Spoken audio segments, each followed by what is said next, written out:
Hey and welcome, I'm Hammeh and it's mid-July. Where, oh where is Hero 31? Where are the announcements? Where are the little teasers? What in fact is going on? Well, in this video I'm going to have a little bit of a chat as to why I think that things are going to be a little bit different for Hero 31, indeed for Overwatch in general, over this summer, and have a little bit of a chat as well about who I think it probably is going to be and who I think it probably isn't, and just give you a very, very quick recap based on all of the stuff we actually know. So first things first, why no news so far? Well, let's not forget that in July 2016, kind of early mid, we had Ana's release. In July 2017, later in the month, we had Doomfist's release. And in July 2018, of course, it's been over 4 or 5 years that we've been making Overwatch videos on this channel now. So thanks to all of you guys. If you've been here from the beginning, let me know when you joined in the comments. But all of your support and sticking here and watching this is much appreciated. Anyway, talking about those 3 years of July releases, we generally had some teasers for a new hero by now. Now, why no news just yet? Well, let's not forget the Overwatch team have kind of put out a few different things recently, saying that they're probably going to be mixing things up a bit this summer. In an interview with Stylosa over on his channel, Jeff Kaplan said that players like us often would look at previous years and try and roughly guess when things were coming, but they were going to mix it up a bit. Don't forget as well the news this year that Blizzard is not at Gamescom in Germany, the biggest consumer show. I think it's bigger, it's always been bigger than E3, even though E3 has gone public recently. The biggest consumer show in terms of members of the public like ourselves, not just press, as E3 used to be getting in and playing games. Blizzard aren't there this year at all. Now, I've been to Gamescom quite a few times, both in past jobs and as a content creator in the past few years. Blizzard have a huge hall there, a huge massive hall, and they're not this year. So as well as saving money, let's not forget there were a few Blizzard redundancies earlier in the year. They said that they were going to be focusing on development. Remember, there's also a trend of more directs, like Nintendo directs. If you're a Nintendo fan, them talking straight to their community. Sony went at E3 in a big way this year and started releasing their own content online. So games companies and publishers are going more direct to us as players, as fans, with their own streams, their own content, and not necessarily doing the big trade shows quite so much anymore. It is unusual for Blizzard not to have a presence at Gamescom, but I think it's going to be a huge BlizzCon this year, and it's going to be really interesting what comes out of that. Now, how does that reflect? I think we could this summer have some kind of combo announcement, like maybe it's going to be the Summer Games and the Heroes together, maybe they're going to be close together, unless of course Blizzard are doing something like the career event of the other year, the Shooting Star and Busan map announcement. If something like that is announced in the next couple of weeks, maybe we could see that happening. Let's see.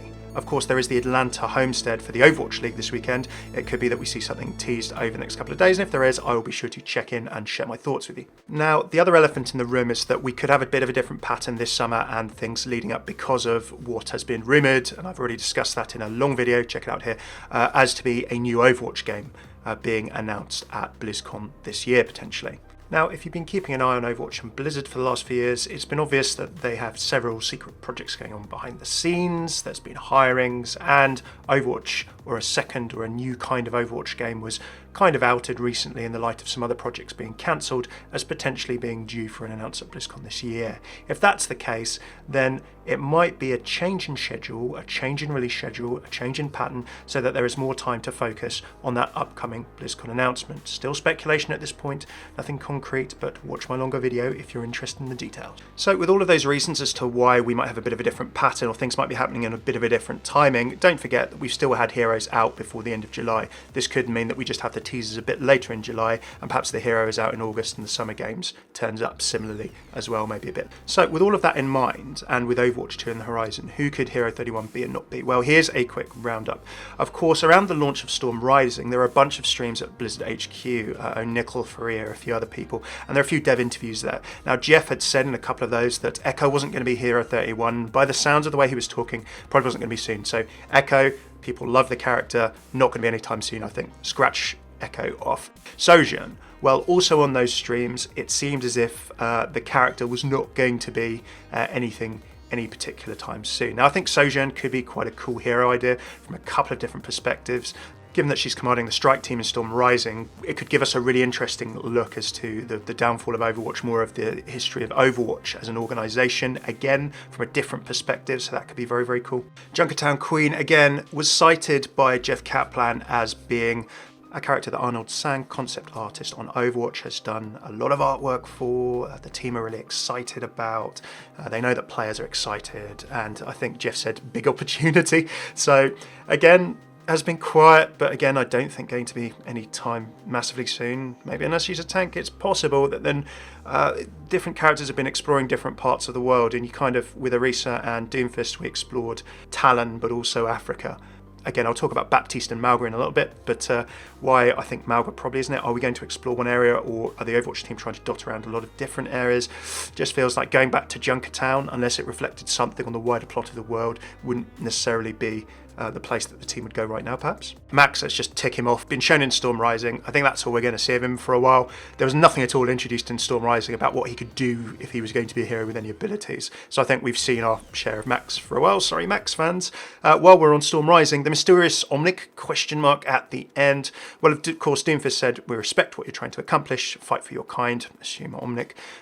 It's noble, but it's doomed to fail. With Talon's help, that can change. Now, remember, of course, that Storm Rising was very, very soon before the end of Overwatch, even sooner than all of the other stuff we've seen so far. I still need to do a wrap-up lore video on Storm Rising. Sorry for the delay on that. It will happen. Better late than never. We can speculate all we like about this Omnic, but all we really know is that maybe they're to do with some kind of Omnic rights type movement. The only one we've really had introduced, bar sort of fighting in the Australian outback, which is something a bit different around Junkertown, is Null Sector of Uprising. The kind of logo that this guy has, or the design he has on the hood of this sort of cloak, doesn't really look like the Null Sector logo. People have speculated on the colour palettes.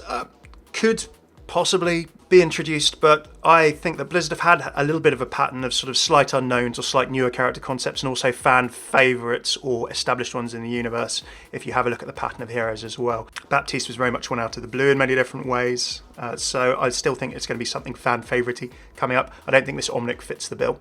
So, Mauga. Well, in past videos, I made the point that Mauga's story following Baptiste would be maybe confining things to a particular set of relationships, people, geographical location. A few of you in the comments did say, well, Orisa and Doomfist did the same thing to a point. I think it was very slightly different, just to clarify that. Although it was a story in a small area, like Orisa was pretty much unknown to us completely. Doomfist was established, so we had the unknown followed by the fan favourite. Orisa was talking about a sort of small situation in a particular place with some reflections on the general sort of African Omnic situation. Doomfist developed Talon and the bigger, wider character story. Here we had Baptiste as an unknown completely to us, really. And then he got real development with the short story because of the short story trend rather than comics over the last sort of 6 months. And Mauga got a reasonable amount of character development in this story. So, to clarify my point I was trying to make, the sheer level of development that Mauga had, it's either a huge tee up for Mauga to be a particularly significant character in future, and I still don't think that could be the next hero, or to actually introduce him. Well, it's kind of almost too much. If you think of your standard Overwatch origin story and the little origin story video we get, the little bio we get on the website, the few teasers that we get that sort of introduce things, we've almost covered half of Mauga's origin story, if not more, or his present day. We'd have to go into his past a lot, or what he's been doing before he caught up with Baptiste in the short story, since Baptiste left Talon. So I have faith that if they did it, the Overwatch team do a great job. I've really been enjoying, I hope you're having too, the short stories from Overwatch this year, from Michael Chu and Alyssa Wong. Mauga, we actually have more knowledge of his kind of character and personality and some of his motivations, perhaps, than Zenyatta right now. Do you know what I mean? So to then double down on him, to have him right as the next hero, very unlikely to me. People did sort of say in the short story he whipped out a shield. Oh, it could be a Talon Tank, he's in Talon. Yeah, I see what you're saying. I just feel that him to be the next hero is maybe a little bit of a sort of, I don't know, cramming too many things into a small area in a particular short amount of time when there are bigger opportunities to go for, perhaps. Now, having said all of that, I do think it's most likely that we're going to get a tank, and the Talon Tank is quite possible at this stage. Well, we don't have a regular release of tank, damage dealer, support in sort of any kind of solid pattern, but we could be due a tank, roughly speaking. The meta, I think, could probably do with a little bit of a shake-up. Maybe a tank could introduce that in some way, shape or form. With rumours of Rollock 222 coming to the Overwatch League and similar perhaps in the next couple of months, I think a tank coming in could be something fresh that could help the build, or certainly something that's going to sort of fit in line with that. Now, why Talon Tank? Well, the only sort of concept, the only fan favourite thing, the only much like hyped up thing that Jeff hasn't really talked about huge amounts at all recently, or not said no to as not being the next hero anytime soon, is the Talon Tank, right? Now, it fits the bill of fan favourite. As I've said before, Overwatch have had a habit of skipping between sort of unknown or new concepts and fan favourite or existing established sort of universe characters. We've not had a tank for a bit. I think a tank is pretty likely, and Talon Tank could actually be pretty likely. I don't think it's going to be Mauga, and since the short story I never thought it was going to be Mauga, but who knows, we've been bamboozled before. So by making the Talon Tank not Mauga right now and someone else from a different area of the world, you could explore and open up different countries in the world, different areas of the world as to what's been going on, what happened in the Omic crisis in different areas of the world, and loads of different stuff, perhaps what Talon have been doing in the last few years from a different perspective as well. So that would be very, very interesting too. Either way, I don't think we have long to wait, so stay tuned and hopefully we'll see something, I think, in the next couple of weeks, if not teasers. Otherwise we might have the summer games and then teasers perhaps in terms of a big shape up of the game in August. Maybe we get teasers in the next few weeks, or we get the summer games first and then we get teasers coming a bit later with a big shake-up of competitive and a hero at the same time that will mix up that competitive scene. Perhaps, who knows? I can't wait to find out. What do you think? Do let me know your thoughts in the comments below. Thanks for your time. If you like the video, throw a like, subscribe. Sorry I've been relatively quiet for quite some time now, but as I've said, lots going on behind the scenes. And stay tuned for a bunch of Overwatch videos, as well as a bunch of new videos that I'm going to be doing. A few little pilots, a few different things on this and on my second channel, which I've linked here, in the coming weeks. Do keep an eye out there for a sub as well. Thanks to my patrons on Patreon who make this all possible. My Patreon has been on pause for a while, but it's going to be restarting again, along with my Overwatch and a bunch of stuff soon. So do check out patreon.com/Hammeh if you'd like to get involved. Cheers for tuning in. I've been Hammeh. Take it easy.